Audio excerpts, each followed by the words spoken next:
सारथी। आज 11 बजे से शुरू होगा यूपी विधानसभा का विशेष सत्र। लगातार 24 घंटे चलेगी चर्चा। 28 मंत्रियों का रोस्टर जारी। विधानसभा में बेसिक शिक्षा मंत्री संदीप सिंह का ऐलान। प्रदेश में कोई भी स्कूल बंद नहीं कर रही सरकार। उत्तर प्रदेश में कैग रिपोर्ट में बड़े खुलासे। कचरा निपटान से लेकर सड़क निर्माण तक में गड़बड़ियां। सरकार को करोड़ों की चपत लगी। प्रदेश में 4,543 पदों पर होगी दरोगा की सीधी भर्ती। कल से शुरू हो रहे हैं ऑनलाइन आवेदन। लखनऊ मेट्रो चारबाग से सीतापुर रोड तक चलेगी। 11 किलोमीटर के सफर में 12 स्टेशन, इनमें से 7 अंडरग्राउंड।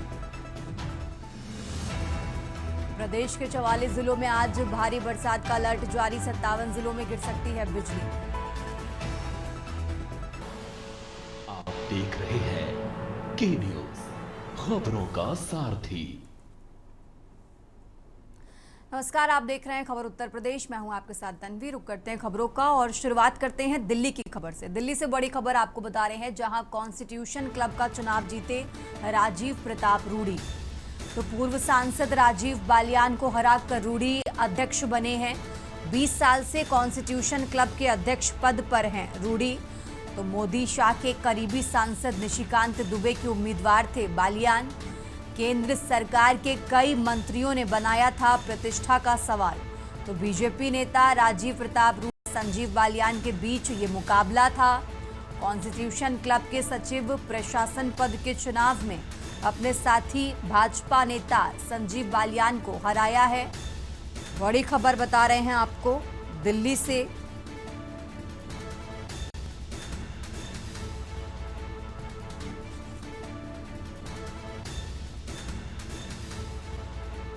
तो दिल्ली से बड़ी खबर आपको बता रहे हैं।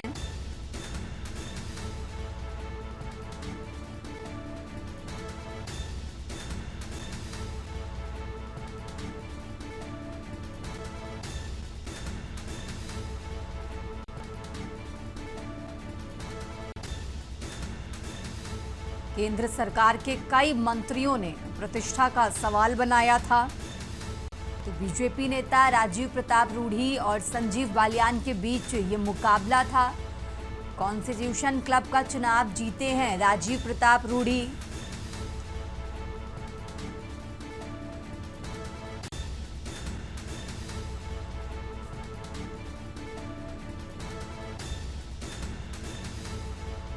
दिल्ली से बड़ी खबर आपको बता रहे हैं, जहां पूर्व सांसद संजीव बालियान को हराकर रूडी अध्यक्ष बने हैं।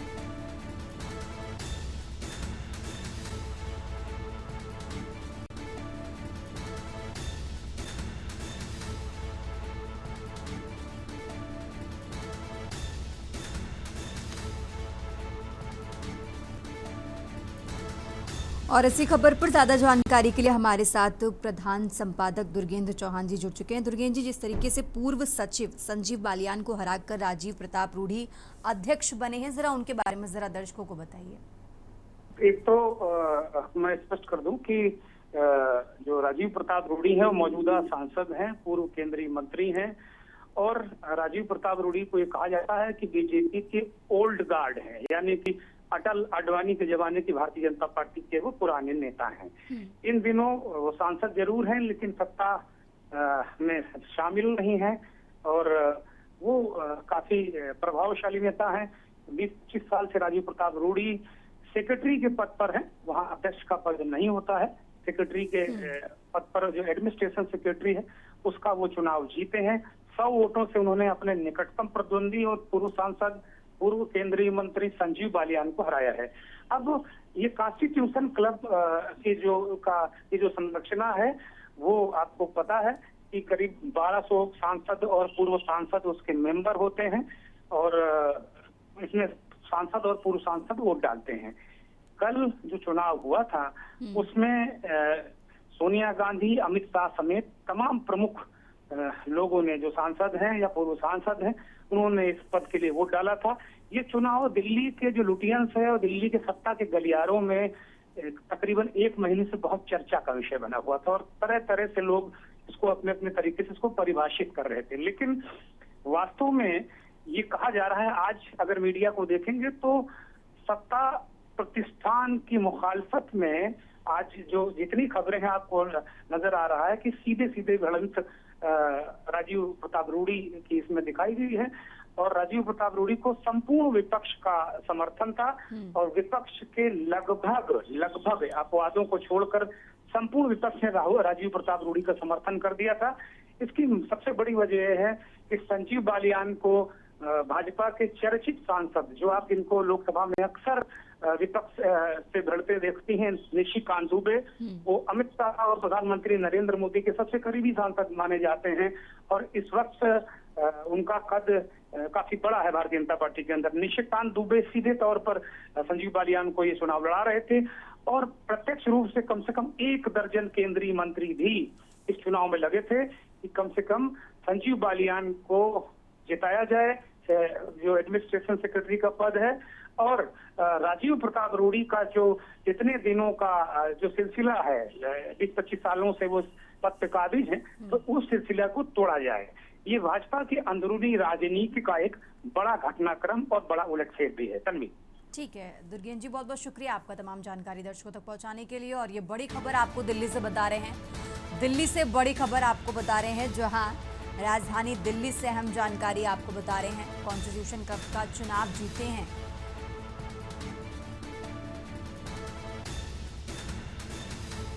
बड़ी खबर आपको दिल्ली से बता रहे हैं, कॉन्स्टिट्यूशन क्लब का चुनाव जीते राजीव प्रताप रूडी।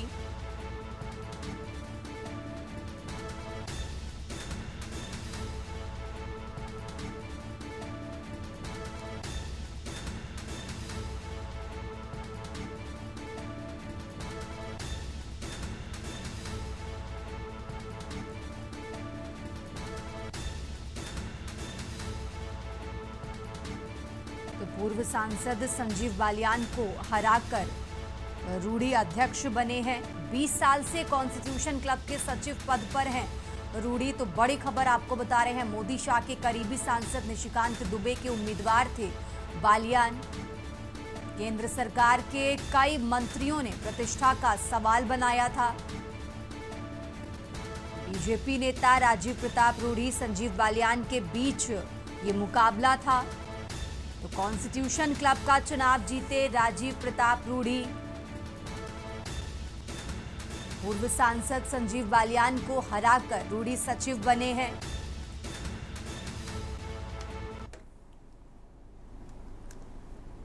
आगे बढ़ते हैं खबरों में। खबर अमरोहा से है, जहां अमरोहा जिले की रहरा थाना पुलिस ने महज 4 घंटे में एक मोटरसाइकिल चोरी का खुलासा कर दिया है। पुलिस ने चेकिंग के दौरान 4 शातिर चोरों को गिरफ्तार किया और उनके कब्जे से चोरी हुई काली रंग की बाइक बरामद की है। गिरफ्तार आरोपियों में मुकंश उर्फ परविंदर, अनमोल, श्रीपाल और गुड्डू शामिल हैं। पुलिस ने जब इनसे पूछताछ की तो उन्होंने आर्थिक लाभ के लिए मोटरसाइकिल चोरी की वारदात को कबूल किया है। इन आरोपियों ने बाइक चुराने के बाद उसे बेचने की योजना बनाई थी। पुलिस ने आरोपियों के खिलाफ उचित वैधानिक कार्रवाई शुरू कर दी है। एसएचओ रहरा ने बताया कि पुलिस की तुरंत कार्रवाई से मामला सुलझ गया और इलाके में सुरक्षा की भावना मजबूत हो गई है।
आगे बढ़ते हैं खबरों में। बरेली में 79वें स्वतंत्रता दिवस के अवसर पर बरेली में हर घर तिरंगा कार्यक्रम 2 से 15 अगस्त 2025 तक 3 चरणों में आयोजित किया जा रहा है।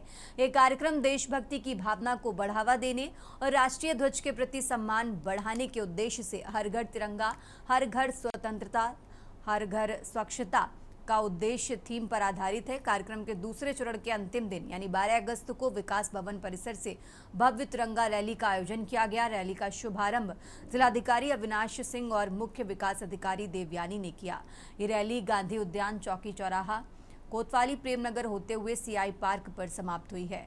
रैली में अपर जिलाधिकारी नगर सौरभ दुबे, जिला पंचायत राज अधिकारी कमल किशोर समेत अन्य जिला स्तरीय अधिकारी और कर्मचारी शामिल हुए।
आगे बढ़ते खबरों में। खबर नोएडा से है, जहां मेट्रो के पास कार में भीषण आग लगी है।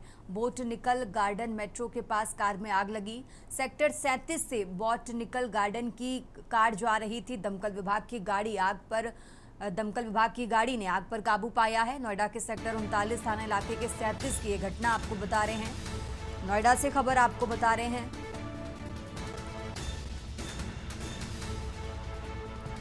सेक्टर 37 से गार्डन की जा रही थी कार। दमकल विभाग की गाड़ी ने आग पर काबू पाया है। नोएडा से खबर आपको बता रहे हैं।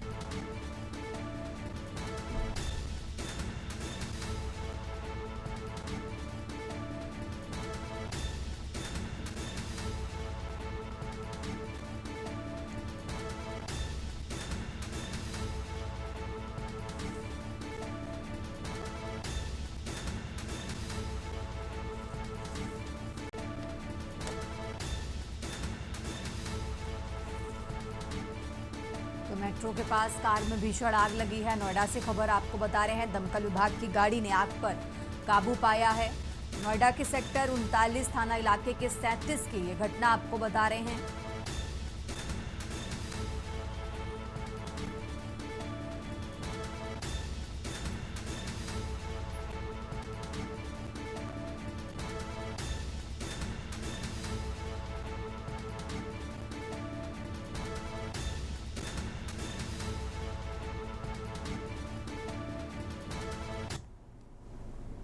फिलहाल यहाँ रुकते हैं एक छोटे से ब्रेक के लिए, फौरन हाजिर होते हैं।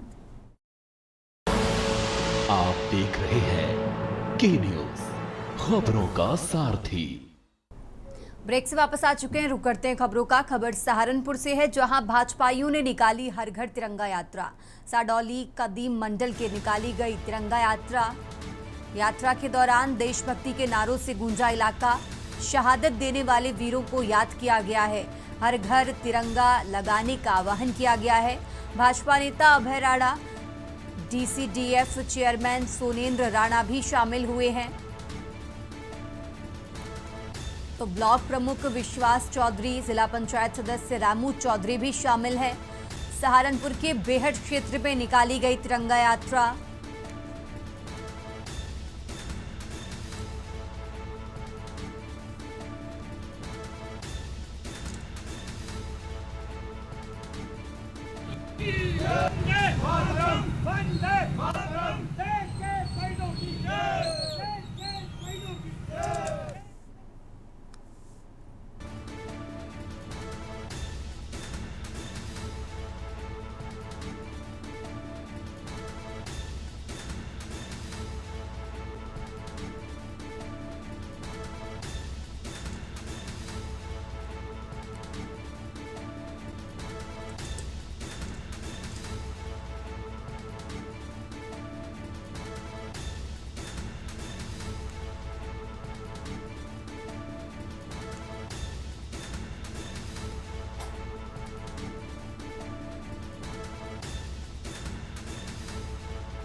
आगे बढ़ते हैं खबरों में। चंदौली जिले के सैयद राजा थाना क्षेत्र के खेदाई नारायणपुर गांव में सेल टैक्स विभाग के अधिकारियों द्वारा शव सौदे का सनसनीखेज मामला सामने आया है। गांव के निवासी शैलेश मिश्रा की मौत के बाद सेल टैक्स अधिकारियों के गुर्गे पोस्टमार्टम हाउस पर पहुंच गए और शव के सौदे के लिए मृतक के परिजनों पर दबाव बनाने लगे। ये आरोप है कि पुलिस भी इस खेल का हिस्सा बनी और मूक दर्शक बनी रही। परिजनों का कहना है कि शैलेश मिश्रा के शव को पोस्टमार्टम के लिए भेजने से पहले सेल टैक्स के अधिकारियों के गुर्गों ने उन्हें 500 रुपए की गड्डी देकर मामले को रफा दफा करने का दबाव बनाया। अंत में गरीब मृतक के पिता को करीब 50,000 रुपए की गड्डी लेकर शव की अंत्येष्टि करने के लिए मजबूर किया गया। हालांकि अधिकारियों के द्वारा यह भी कहा गया कि मृतक के तीनों पुत्रियों के नाम करीब 3 लाख रुपए की राशि जमा करने की बात कही गई है, लेकिन ये सब मौखिक ही था। अपर पुलिस अधीक्षक IPS अनंत चंद्रशेखर ने बताया कि परिजनों की तहरीर पर अज्ञात के खिलाफ मामला दर्ज कर लिया गया है। जांच के दौरान अगर कोई नया तथ्य सामने आता है तो आरोपियों के खिलाफ सख्त कार्रवाई की जाएगी।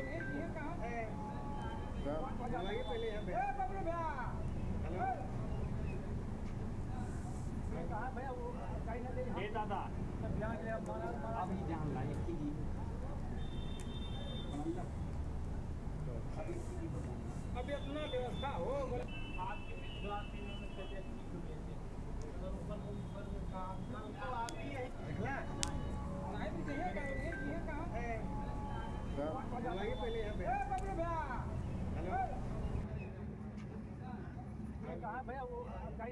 दादा अभी जान ला एक चीज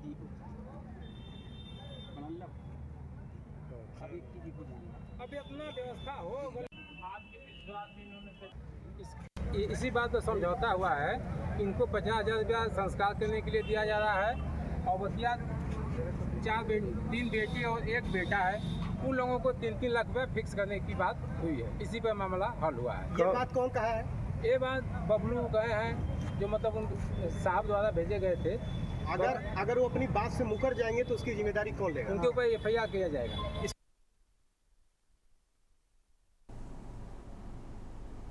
और अब खबर लखनऊ से है, जहां पेट्रोल डीजल में केमिकल मिलाकर बेचने का गिरोह गिरफ्तार किया गया है। STF ने लखनऊ के सीतापुर रोड के सैरपुर इलाके से गिरफ्तारी की है। पेट्रोल और डीजल में एथेनॉल व सॉल्वेंट मिलाकर सप्लाई करते थे।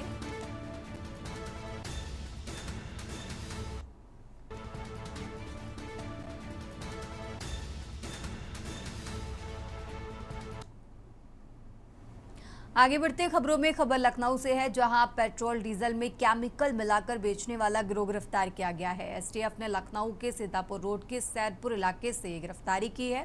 पेट्रोल और डीजल में एथेनॉल व सॉल्वेंट मिलाकर सप्लाई करता था यह गिरोह। आपको बता दें, STF ने सैरपुर के लोधामऊ गांव से 5 लोगों को गिरफ्तार किया है। आरोपियों के पास से 9 ड्रम एथेनॉल और सॉल्वेंट भी मिला है। हर ड्रम में 200 लीटर केमिकल भी था। STF की तरफ से ये बड़ा खुलासा किया गया है।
इस बुलेटिन में फिलहाल इतना ही। आप देखते रहिए के न्यूज़ इंडिया।